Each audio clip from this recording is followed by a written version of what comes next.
با سلام و درودی دیگر، گزارش روز پنجم و ششم حضور من در منطقه نوشاخ را خدمت شما تقدیم میکنم.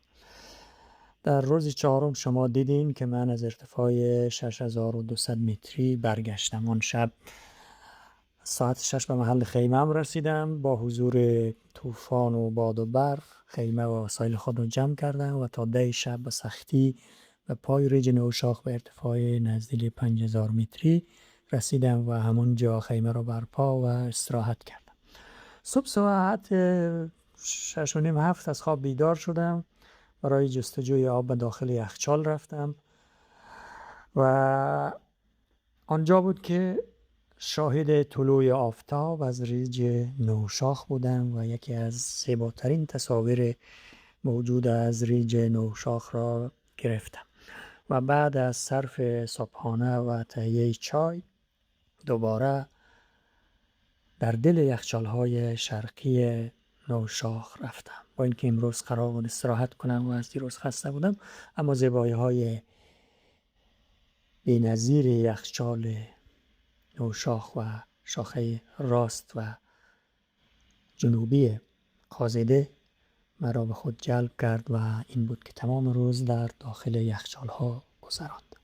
تصاویر دیده نشده و عجیب و غریب از شهر یخی نوشاخ را شما می‌بینید. یخچال‌ها مانند دیوارهای قلعه به وجود آمده و در حال فروریزش بودند. تصاویر عجیب و غریبی بود و علاوه بر یخچال‌ها نمای بسیار زیبا و کاملی از طرف شرق ریج نوشاخ را هم شاهد بودم و برای اولین بار موفق شدم تصاویری از این طرف کوه نوشاخ را ضبط کنم که کمتر کسی البته تا حالا در این مناطق پای گذاشته است.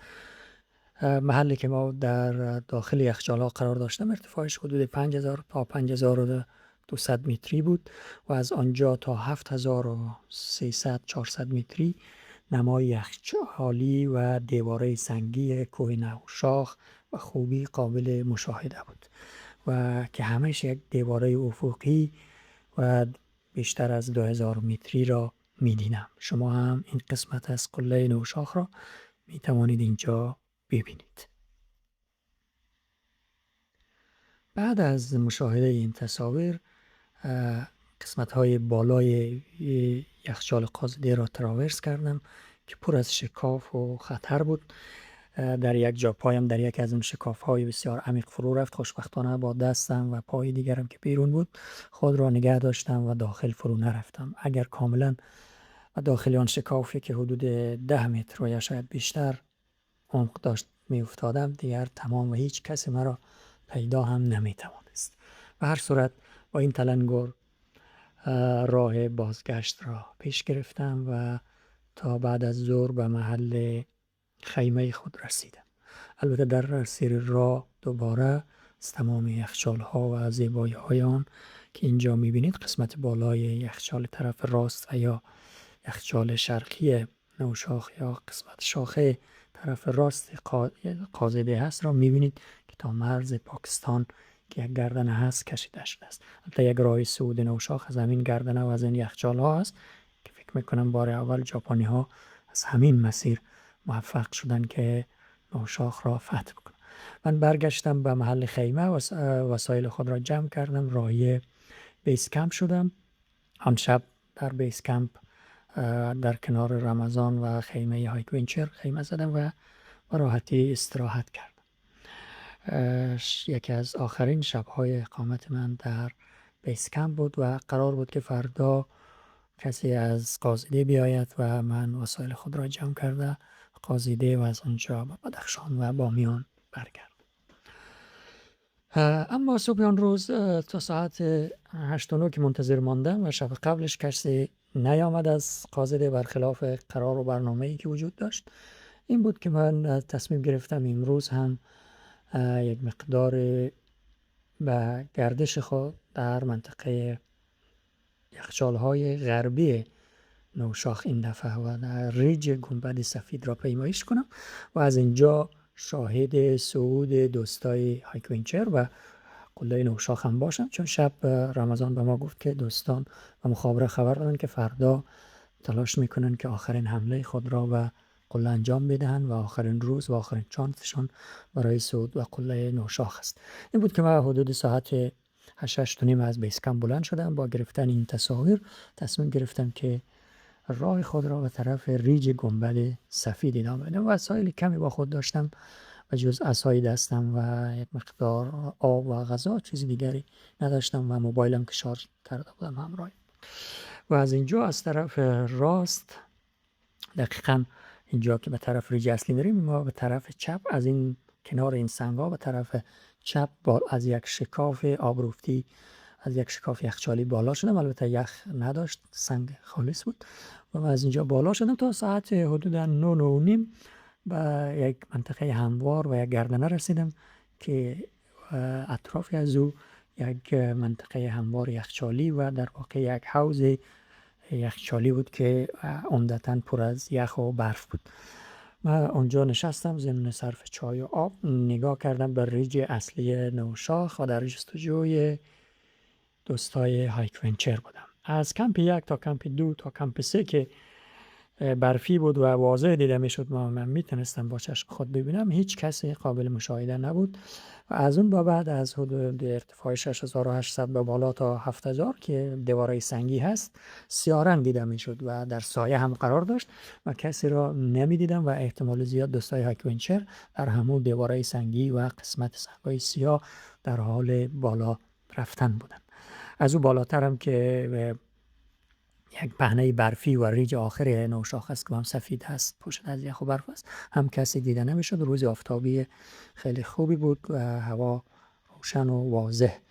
حدود ساعت 9:30 تا 10 اینجا نشستم و عکس ها و تصاویر زیادی از این ریج اصلی نوشاخ گرفتم که بازم فکر میکنم که از این زاویه و از این طرف از ریج گنبد سفید برای اولین بار بود که دوربین به این منطقه میرفت و این نماهای کامل از ریج نوشاخ را و ریج اصلی صعود نوشاخ را ثبت میکرد و من واقعا خیلی خوشحال بودم و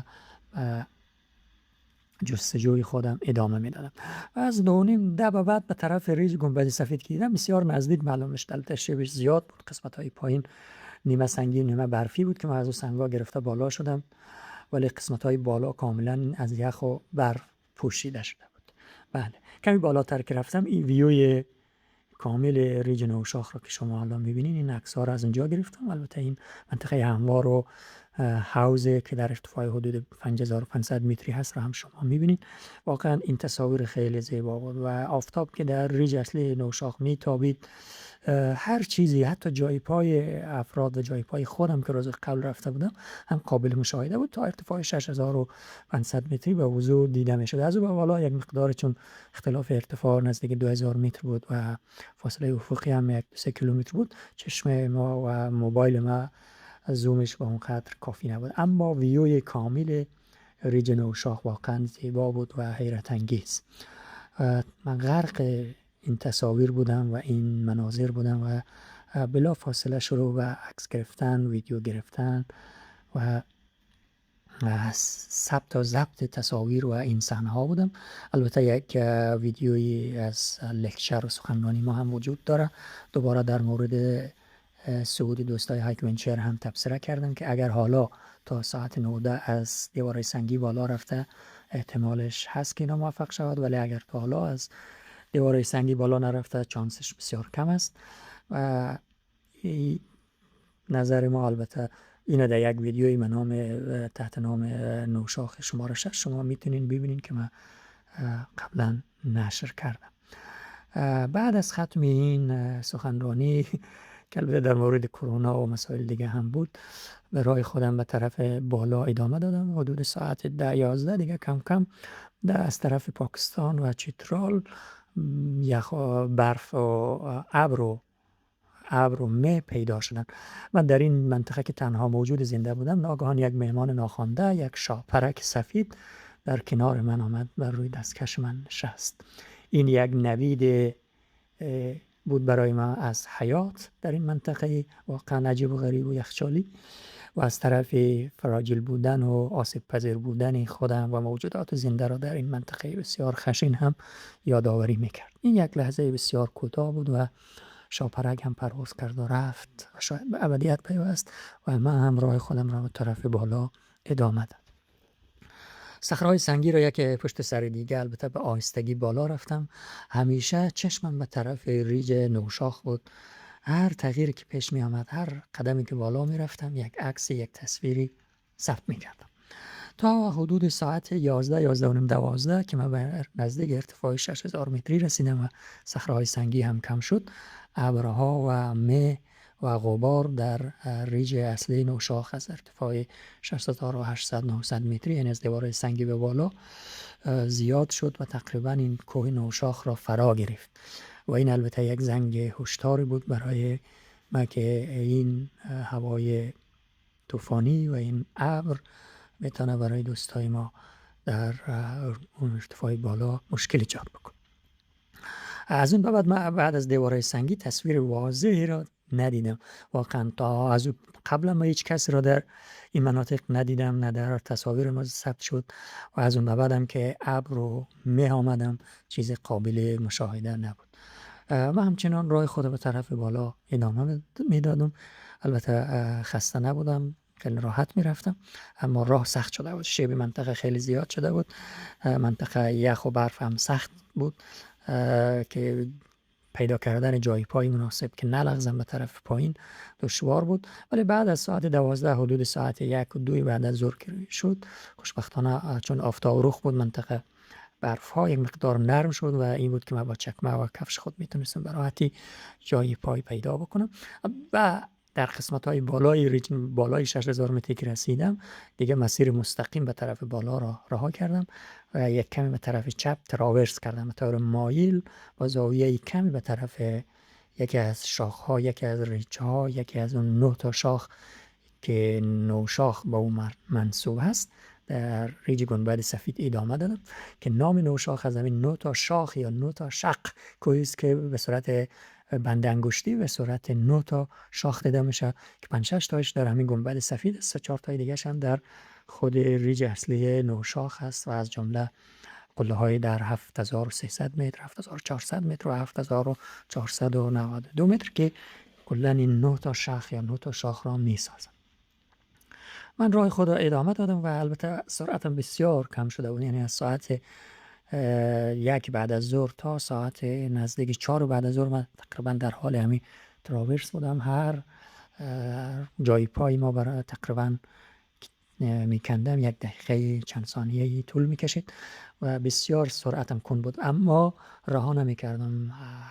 تلاشم برای بود که حداقل یکی یا چند تا از این شاخه‌ها را در ریج گنبد سفید فتح بکنم و از اون بالا تصاویر بیشتری از طرفین، از طرف شرق و غرب هندوکش که در خاک پاکستان است، از طرف شمال که کوههای تاجیکستان دیده می شود در قازیده و از طرف غرب که سایر کوههای بدخشان قابل مشاهده هست را میتونم که ببینم و تصویر بگیرم. چون حافظه و مموری موبایلم پر شده بود دیگه نمیتونستم ویدیو بگیرم، فقط عکس بتونستم بگیرم که شما برخی از این تصاویر رو در ادامه این ویدیو خواهید دید. واقعا صحنه‌های بی‌نظیری بود، یکی از روزهای به یاد ماندنی عمر من بود.